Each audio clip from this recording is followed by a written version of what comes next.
Hey, everybody. Hello, hello. Here we are. Welcome to the live stream. This is Long Run with Joel and Chrissy. I'm Joel. And I'm Christy. We're going to welcome you all today to our live stream entitled what? 20 Habits of Frugal People. Ooh, 20 Habits. All right. Okay. Let's see if we can get through 4 of them today. I don't think this one's going to be quite so complicated. Okay. We'll see. I will say we have the article linked down in the description. So if you'd like to see it in its full entirety, you can. We take no credit for their list because it's not our list. Yep. But some of them we've kind of looked ahead. Some of them we kind of agree with. And some of them are kind of like, But for sure, we like the last one the best. Sure. Yeah. Okay. All right. We know this is Friday after Hurricane. How do you say it? Helene? Helene, yeah. Helene. Welcome to Hurricane Edition. Yeah.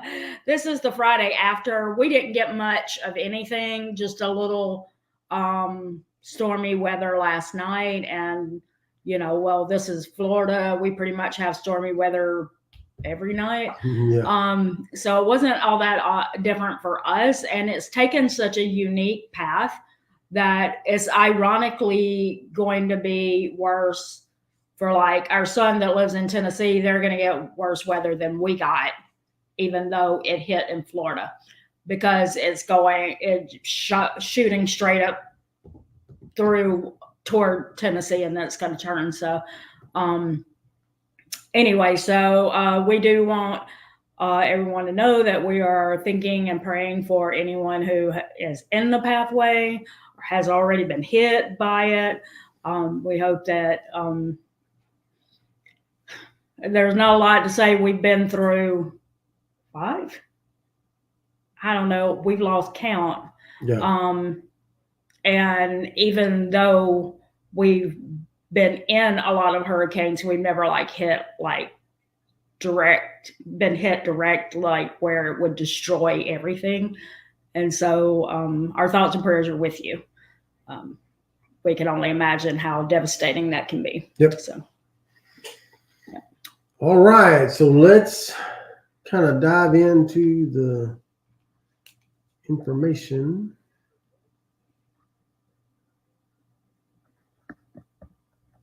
Hello, Leisure.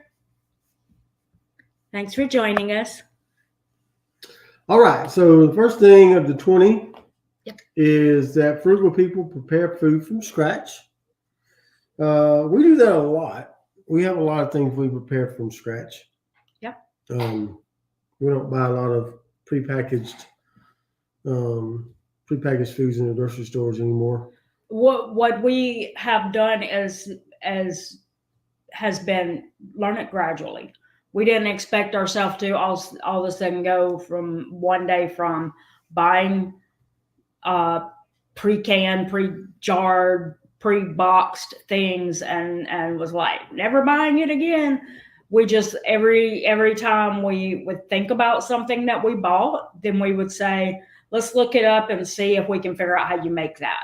Mm-hmm. And if we can figure out how to make it, then we will most likely save money on it. And even if it's not about the saving the money, we would also save on maybe some gnarly ingredients that are thrown into canned, jarred, boxed things. That's right. So I'm not saying we never buy any of them, but we've been a work in progress. We keep learning new things that you know what? Oh, I didn't know that would be so easy. That's a lot of the things. I think we've been convinced that things take a lot of time, and sometimes maybe they don't take as much as we thought they would. Yep. So.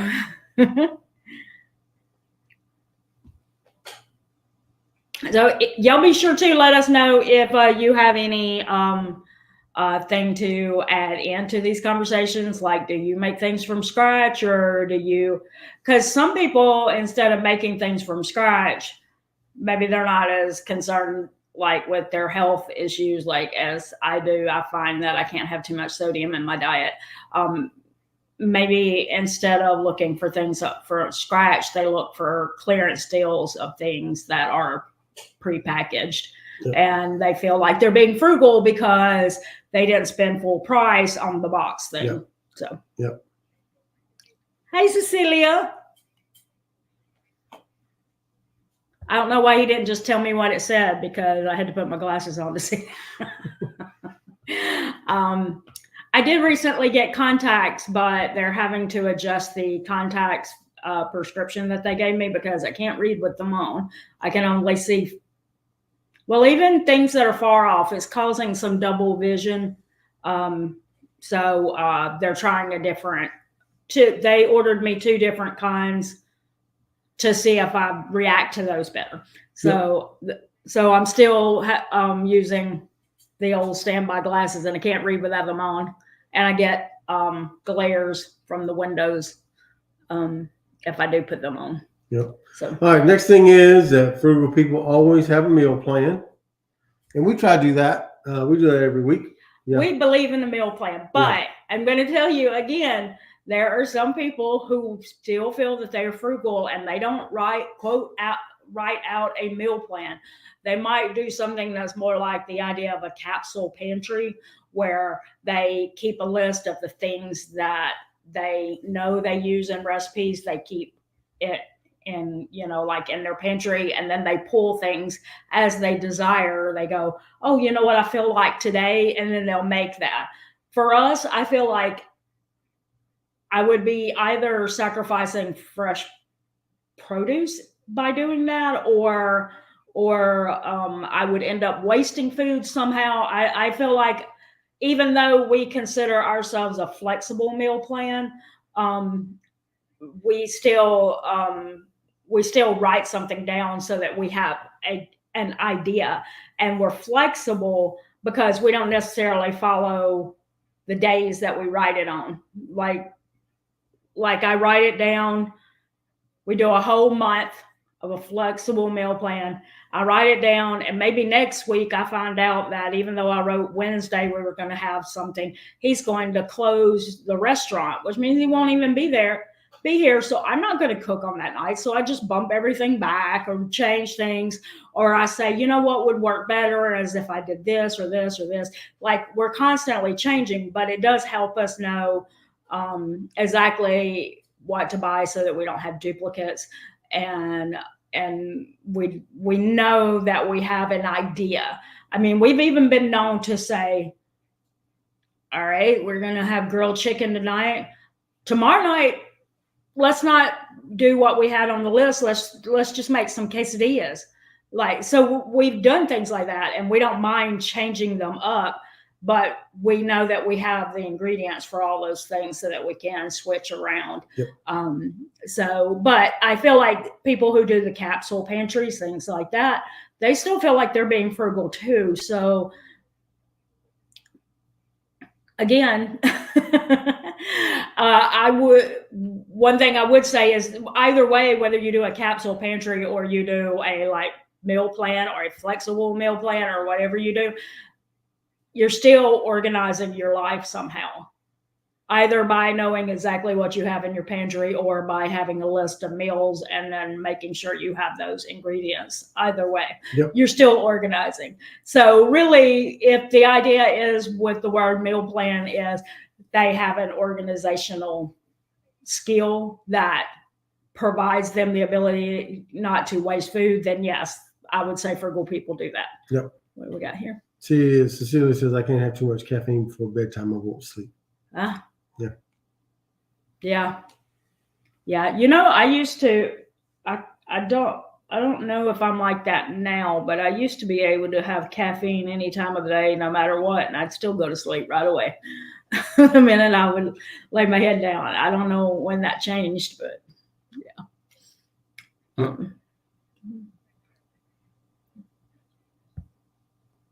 She don't see good either.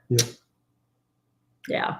Joel actually is the opposite of me. So he has to have glasses for distances, but not for reading.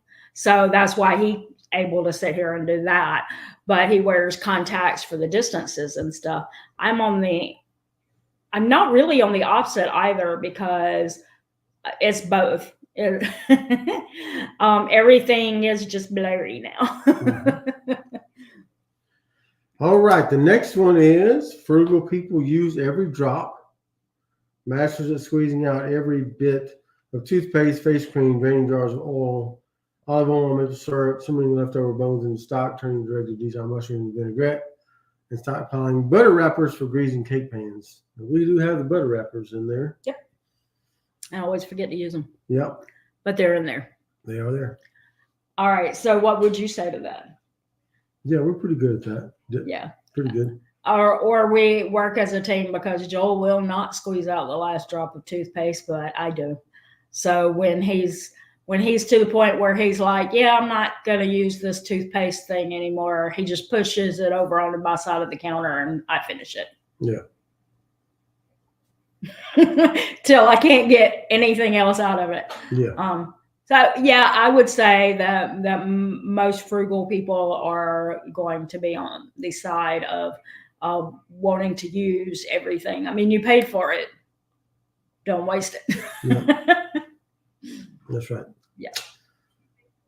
All right. The next one is frugal people shop secondhand. Make a habit to check thrift stores, restores, local auctions, consignment stores, online swap sites like Craigslist and Freestyle before paying for something new. They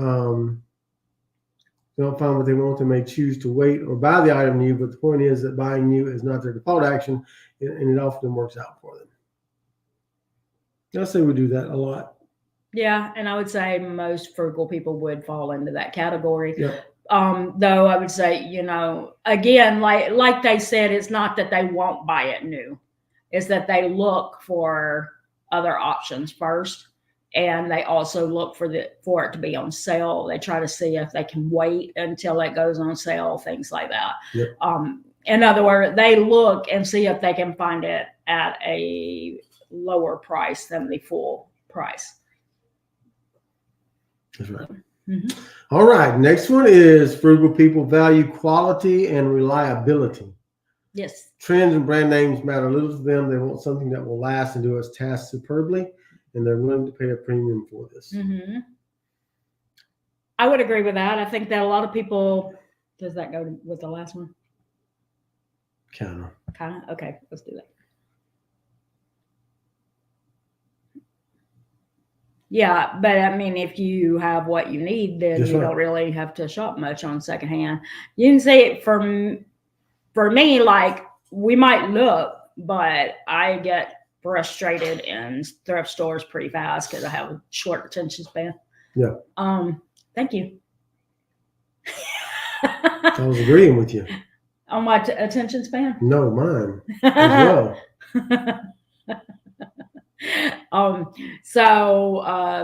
Yeah, but I'm like one of these people that, like, if I'm looking at clothing in a thrift store, after like the 5 minutes, I'm just like, I can't do this anymore. It's too much clutter in my life.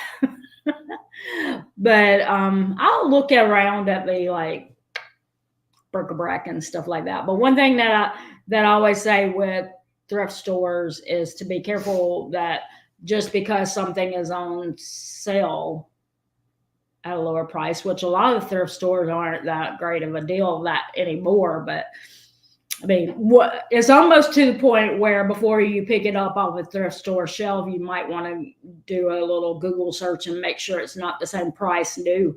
But for sure, you want to make sure that it's in good quality, that it's actually a really good deal. And then third is, did you really need it, or you just like looking at it going, oh, it's such a great price?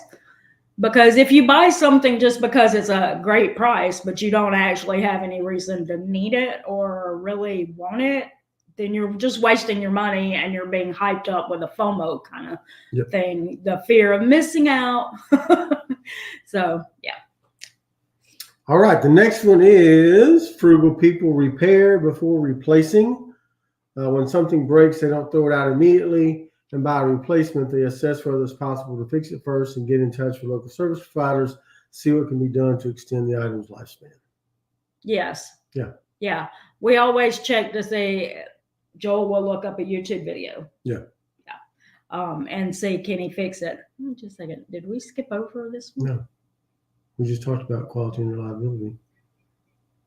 No, we did. We jumped back up here. We didn't really say No, anything. you said, does this relate to this? And I said, yes. I was talking about her comment. Oh. Sorry. We're confused. Okay. Quality and reliability. Yes. We want things that are quality and reliable. Even if it's not a brand name. Yeah. I don't know if I'm willing to pay a premium for it, because I don't know if that would be frugal, but we do value quality and reliability. We believe in actually researching what we're going to buy before we buy it to know if it has good reviews. Is it something that will last for a long time? I mean, going somewhere and buying something just because it's cheap, but then having it break after a couple of weeks or a couple of months, and then having to buy it again and again and again, over time, you will have spent more than if you had just spent the money on the thing that has great reviews. So sometimes, like, some people get all into, this store has everything at a really cheap price and stuff, but is the quality there? Do you have to keep buying it? Like, sometimes cheap doesn't equal good quality. Yeah. It means equals actually a bad decision in the long run. Right. I guess it in the long run. Yeah, you fit it in there. That's Yay. good. And you're right, Cecilia. I think a lot of the secondhand stores that we're seeing now, the prices are going up because wages are going up, and so and they their have to utilities on their building. Yeah, They're probably everything's going up, so they're increasing their prices, and sometimes it's just better to go and buy something somewhere where you're going to get good quality, and you can trust the brands on it. Yeah. And I've also heard some people say that because the thrift stores know that resellers are making money off of them, they're just like trying to cut out the middleman or something. Mm-hmm. I don't know if that's true, but I would lean toward, definitely, if the wages have increased, their utilities or rent on their buildings, things like that, then yeah. And like in our local area, we have a Goodwill, and we'll see a Goodwill truck deliver more stuff. So they're paying truck expenses, gas, stuff like that. If all of that's gone up for you, it's gone up for them. So it gets to the point where used isn't going to save them that much money because they don't have the, backing to be able to keep their prices down. That's right. So. All right, so back to frugal people repair before replacing. We do that a lot. We try to repair things before we replace them. Yeah. YouTube is your friend. You can find a lot of things on YouTube. If you're, a little bit mechanically inclined, you can find good videos on how to fix things. Yeah. All over YouTube. So. But know your limits. If there's something like that you could actually hurt yourself doing, then, consider whether it's worth it, Sure. So. All right. Frugal people are low maintenance. This is not to say they're unkempt, but they consciously choose not to pour money into expensive aesthetic procedures on a regular basis. Manicures, hairstyling, spa visits, massages are enjoyed occasionally, but rather than being on permanent rotation on most calendars, the same goes for clothes. Quality and simplicity matter more than trends. And that may be true, but I'll say this: if you've budgeted for a certain thing every month and you want to do that every month or every week, then that's totally up to you. Just because you get a manicure every week doesn't mean you're not frugal, and doesn't mean you're not low maintenance. It just means you budgeted for it and you accounted for that money in your budget. So, and if any of y'all are wondering, he's not saying that because I get manicures. No. I'm not like a manicure kind of girl, at the shop with the, but there's nothing wrong with it if you choose to do that, and that's where you want to put your, extra fun money or whatever. Yeah. We have fun money, and we use it for certain things, but you can use it for something different. That's right. And I'm if saying it's that because manicures, it does lead into the next one. yeah. This says frugal people stay home. They're content to have quiet evenings in and to entertain friends at home so as not to incur the costs associated with going out, especially with eating at restaurants and buying drinks. That is true to a point. We do stay home a lot, but we do put in our budget to go to the theme parks every week, at least once a week on Tuesdays when I'm off. That's where you'll find us most days if you're looking for us. We do have annual passes. So we do we're have not paying annual the passes ticket that prices every yeah. week. Yeah. So we don't always stay at home. Well, we do stay at home a lot. We don't always stay at home. Though we will say when we go to restaurants, we often share meals. Yep. We seldom ever have bought drinks because alcohol is ridiculously expensive. Yep. But so you don't have to completely never leave your home if you want to. If that's what you want to do and you want to spend fun money on something else, yeah, that's okay too. She doesn't get manicures. She can't sit still long enough. Oh, you got your glasses on with this. Yeah, I do. I put them on and then take them back off. Yeah, I've gotten like 3 in my lifetime, and they're fine. I just don't like see the point in me spending the money to get it done like regularly. Yeah, I'd rather just like clip my nails off or file them down or something like that. Yep. Or put on some fake ones every once in a while for a special occasion. Yeah. Yep. Frugal people take advantage of community resources. Many towns and cities have plenty of free activities for people to do. Outdoor concerts, public skating and swimming hours, family movie nights, hiking and biking trails. Frugal people use these as well as get books and movies from the library. And that is true. You can search your town.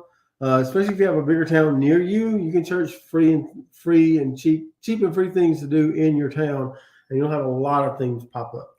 Yes, we're like, just for an example, when we lived in Houston, before we moved there, I typed in free and cheap things to do in Houston, Texas, and it gave me pages and pages and stuff to do. Yep. Obviously, Houston is large and there would be a lot of things, but even small towns will have something similar to that. If you look at it, there will be websites full of things of people telling you things that are fairly reasonably priced, either in your town or near, like you said. That's right. Yeah. Yep. Worth a look. Tell them about the funeral home. Yeah, that was the most interesting thing we did in Houston. It was $10 per person, so it was fairly cheap, fairly inexpensive. But it was the National Funeral Home Museum just north of Houston. If you live in that area, that's a great place to go. We went there specifically because they had one of the original Batmobiles from 1964. Batman TV series that I wanted to go see, and that's why we went up there originally. But the museum in itself was pretty interesting, just to see the history and of funerals and things like that. It was pretty interesting to see. Yeah, and I think it was $10 per person to get in, but I think they charged him $5 to actually sit in the Batmobile. But he was fine with that. Hey, Lisa. Yeah. Adam West is the best Batman. According to Adam West. Yes. Okay, he was on a TV show where he said he was the best Batman, but that's what was good. All right, let's see. Next one is frugal people live in smaller houses. They understand that a smaller home can be liberating, as it forces one to own fewer belongings, reduces the amount of time spent cleaning, and requires less maintenance, frees up significant amounts of money, which increases one's savings rate. Sometimes they opt to rent instead of buy, choosing to avoid all the costs associated with ownership and keeping more of their assets liquid for investing. Yeah. Okay. Smaller house, yeah. Yeah, he was the best. That's right. Adam West was the best.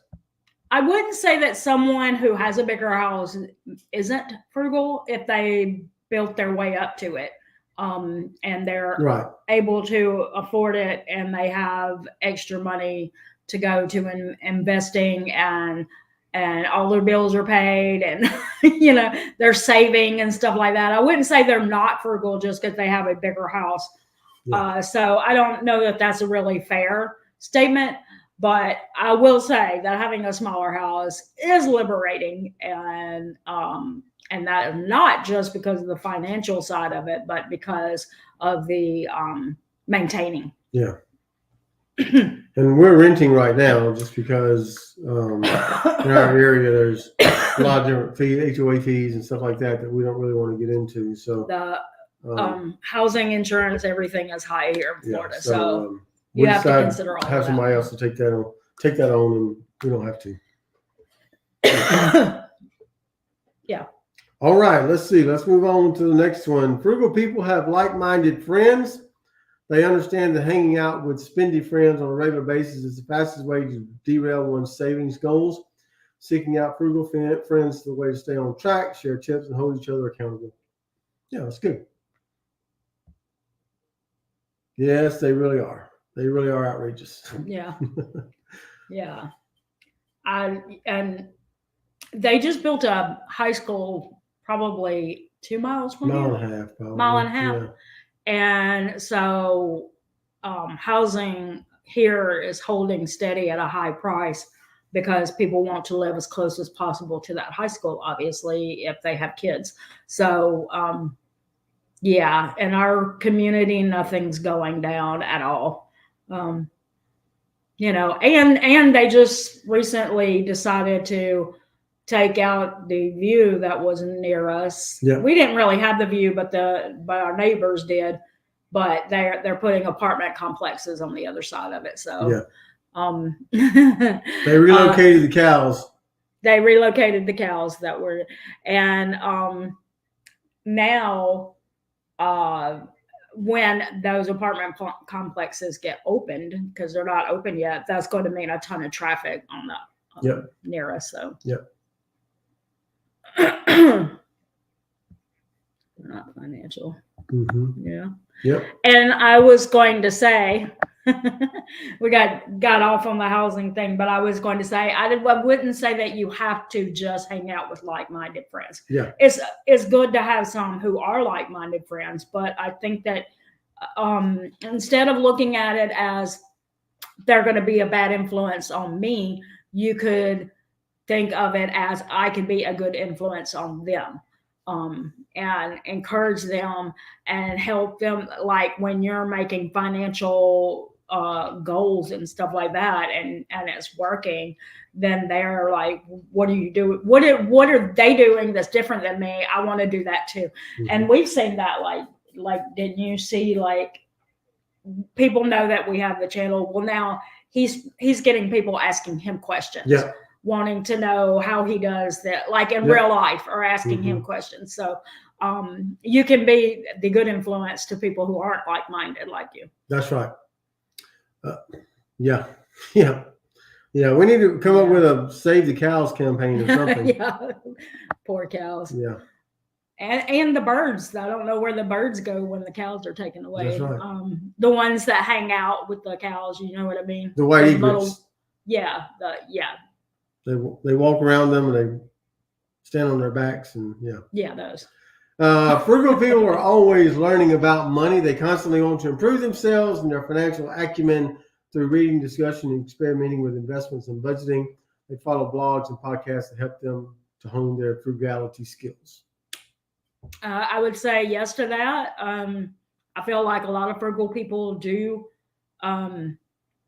follow, like, at least, maybe Dave Ramsey or some other financial guru. Hopefully subscribe to YouTube channels like ours and all the other fabulous ones. We also are on Instagram, and I follow a lot of the debt-free journey community on there, which now call themselves the financial freedom community. but follow a lot of those on there as well, because sometimes they come up with these fresh ways of doing things, or some app that I didn't even know existed. And I'm like, oh, so yeah, it really helps to have other people who are doing that, because all of a sudden you get some, a light bulb moment where you see somebody else doing something and you think that would work for me. Yep. So it's all about coming together and sharing ideas, in my opinion. Yep. Yep. Frugal people think long term. They refuse to live paycheck to paycheck, always have the big picture in mind when making decisions. They tend to have a strong work ethic and are willing to put in extra effort in the earlier years of their life so as to enjoy greater financial freedom down the road. I would agree with that to a point. We didn't really, I don't want to say we didn't really try, but we didn't really focus on this until probably later in our lives. Well, yeah, because we were still on the debt is normal train. Yeah. Before that. That's right. I just thought that's what everybody did. Yeah. So everybody does. Yeah, everybody does. Unless they're rich. That's right. Yeah. So obviously we weren't frugal at that time in our life. Now that we are, what is it? What'd you do? Made it go down there. Hold on our notes. There we go. Okay. I would say, yes, they do tend to think on the long term of what they can do, like by investing, things like that. The quicker they get started, the quicker their chances will be of getting to live financial freedom earlier in life. We're kind of to the point where it's not about financial freedom early in life. It's just about having it at some point, like by retirement, hopefully, like there'll be at least some movement, something. We're working on it. That's right.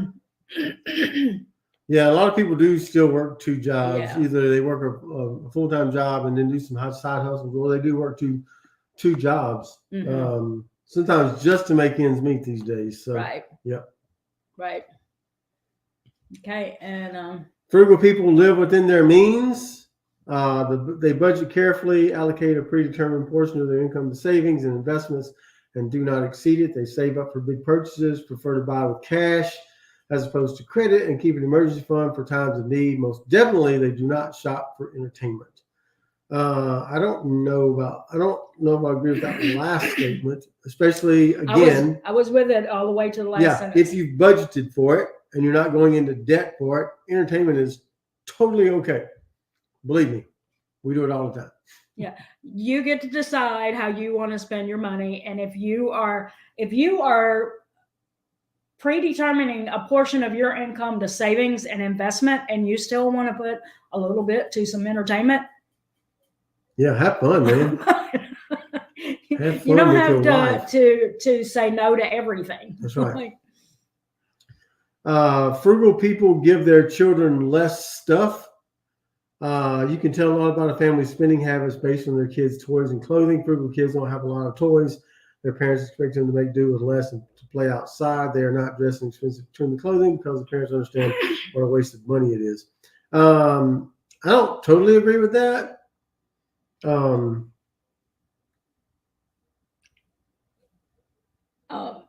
totally agree with that. Now, let's put it this way. When our kids were kids, then we would buy three presents. One would be for them to open up at our house on Christmas morning. And then one would be to open up at my mother's house. And then one would be to open up at his mother's house. Yep. And that's what they got. 3 presents.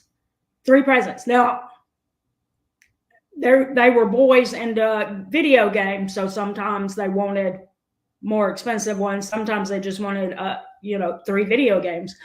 But it was always like, so I wouldn't say that we were giving them tons of stuff. Like, I know like some people have like their whole living room is packed with presents from one side to the other.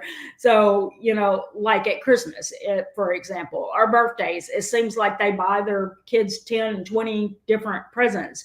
And we would buy them like one big thing or one medium-sized thing or whatever.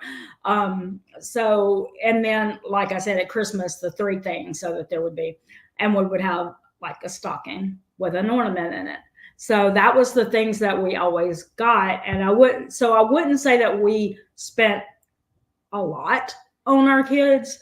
I think we probably did keep it to a minimum, and they knew that they were getting 3. It was they always knew. We made them give us a long list of stuff, and they knew they were only getting 3 out of it.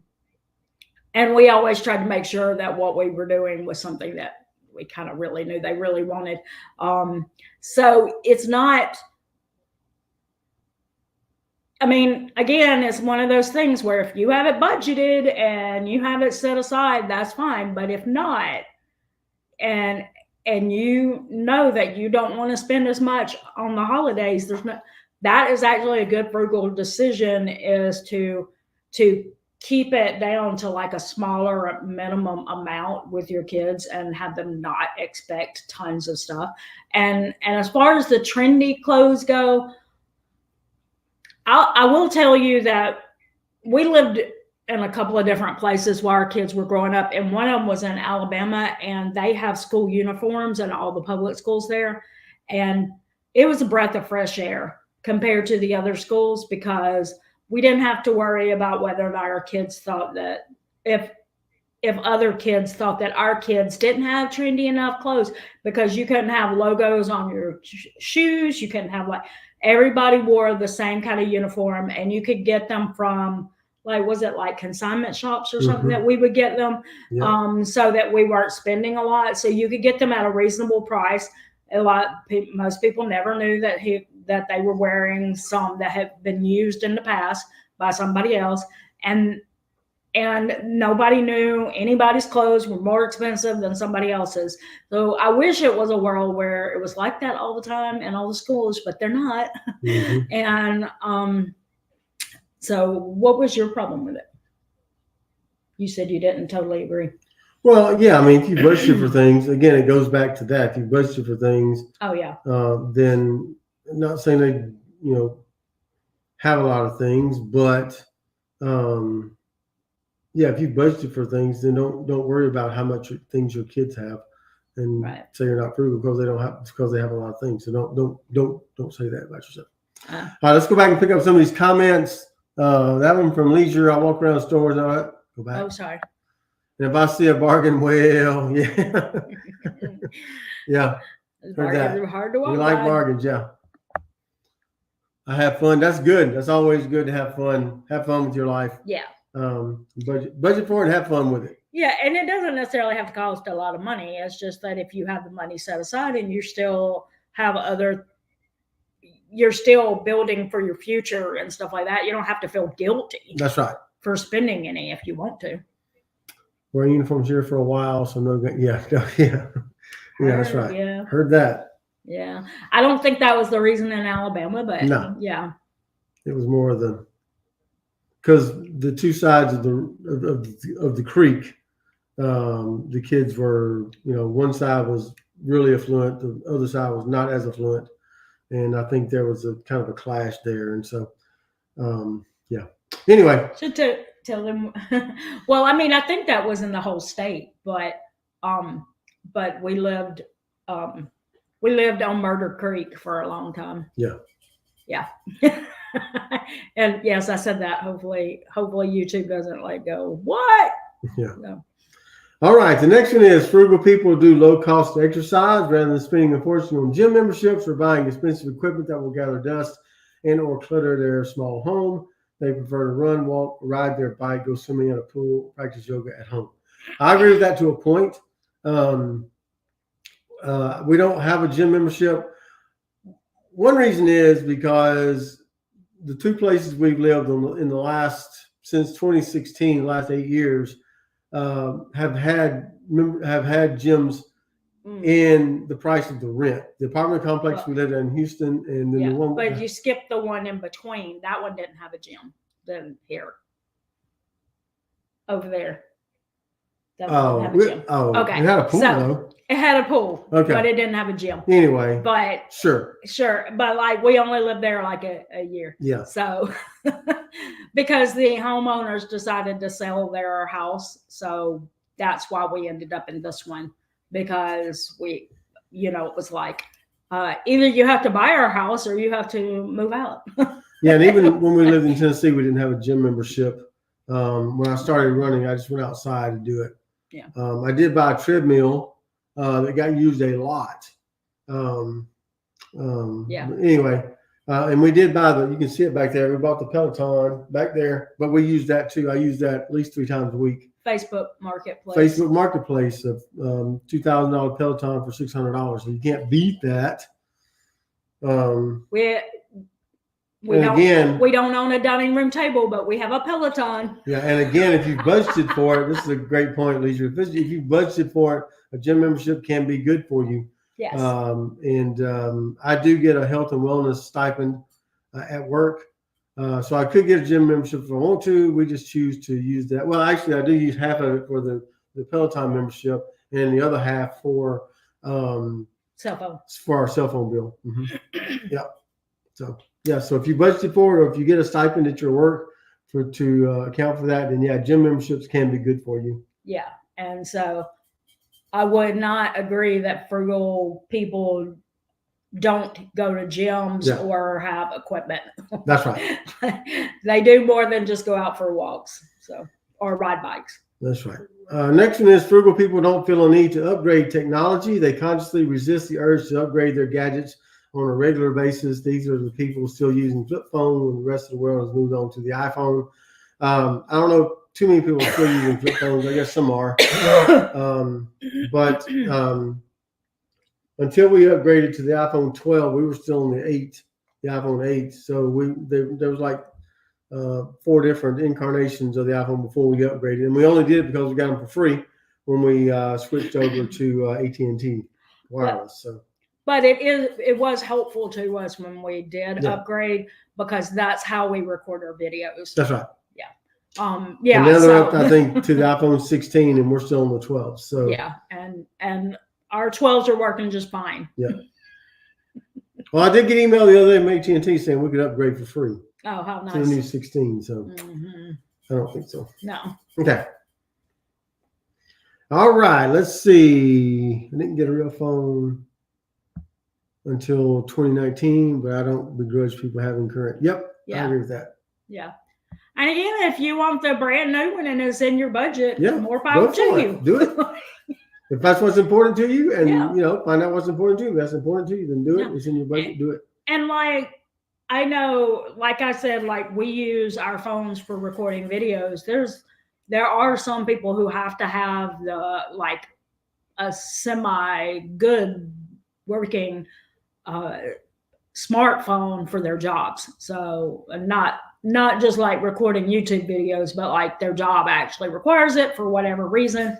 There may be something, some app that they use. I know my sister used to work in one of those jobs where they go to Walmart and they put the end cap displays up and stuff. And she was required to have a smartphone, which it was provided by the company, but she had to use an app to show her work so that they could see it. So sometimes your job is requiring you to have a smartphone, and maybe that's why you need to keep up on the latest technology, or at least a semi close to the latest technology. That's right. The next one is frugal. I'll say this. I always admonish people to never use always and never. Forget the irony in that. I do. Okay.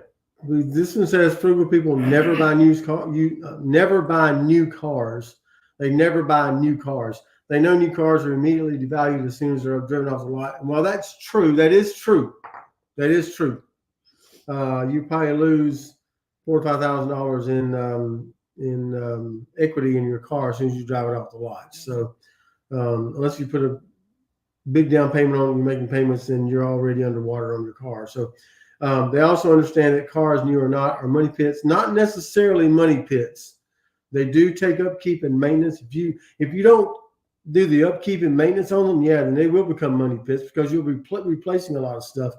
But we're driving our car right now. It was new in 2008, not new to us, but it was new to somebody else in 2008. We got it in 2013. So it's a 16-year-old car that we've had for 11 years now. And we keep up with the oil changes regularly. I change out the spark plugs myself. Anything I can do, I do. We keep the tires changed, all those things. And they will go a long way and not be a money pit if you keep up with the regular maintenance. Yeah. You don't keep up with the regular maintenance, then you're going to be replacing a lot of things. Yeah. So I wouldn't say they're money pits that should be thought of as strictly utilitarian. If you have a fun car, you saved up for it and you bought it and you like to have a fun car. I used to have a Jeep that I liked. And I had my dream car was a BMW, and I got one of those, bought it for cash for, I think $3,500. So if you have dream cars that you can buy with cash, or something like that, and you're not going into debt for them, then by all means, you don't have to think of them as just utilitarian. Sometimes you can have something fun and use it as fun. So you don't have to necessarily think of your car as strictly utilitarian. You can use it as a source of status or pleasure, or maybe not status, but just pleasure. I wouldn't think of it as status because you are not your car. No matter how much you want to think that means something, it only means something to you. Yeah. I mean, if you saved up $25,000 and you want to buy a new car for $25,000, by all means, that's totally up to you. If you can get one for $25,000. That's right. Bought new since 1989. When we did, a lot of times. I mean, yeah, and let me tell you, between either car repairs or dealerships, like my dad taught me like how to talk at a dealership and stuff like that. And the worst thing that they can do is if I'm with Joel, pretend like I'm not in the room. Yeah. Like we were going one time to get a car for me. It was for me. And he kept directing the conversation toward Joel, and I'd be like, hello. The car will be used by me, so maybe it matters what I think. Yeah. So. All right. The next thing is frugal people buy in bulk. Whether it's food or household products, they're willing to give up storage space to save money. They shop at buying clubs or discount grocery stores and pay close attention to sales. As a result, they're finally tuned to typical prices and knowing when something is worth stocking up on. I would agree with that. I would focus in on that last sentence. Yeah. Finally attuned to typical prices and knowing when something is worth stocking up on. Yeah. Not everything in bulk sections are the best price. Yeah. Which we showed that recently on the Aldi versus Walmart. We were talking about how in the frozen fruit in Walmart, the bigger bag of frozen fruit was more expensive than the smaller 1 pound bag. So you can't always assume that bulk is cheaper. So that's all I'm saying. That's right. If you don't feel like the prices keep changing. That's what I said, like about a price book. The prices keep changing so much that it is hard to keep a price book. But that's what we use our app for. We do price comparison in the store, like between Walmart and Sam's Club or Aldi or wherever we're going, so that we don't just assume that a bulk purchase has to be the best deal. Same thing with generic. We don't assume that generic is the best deal just because it is the generic item.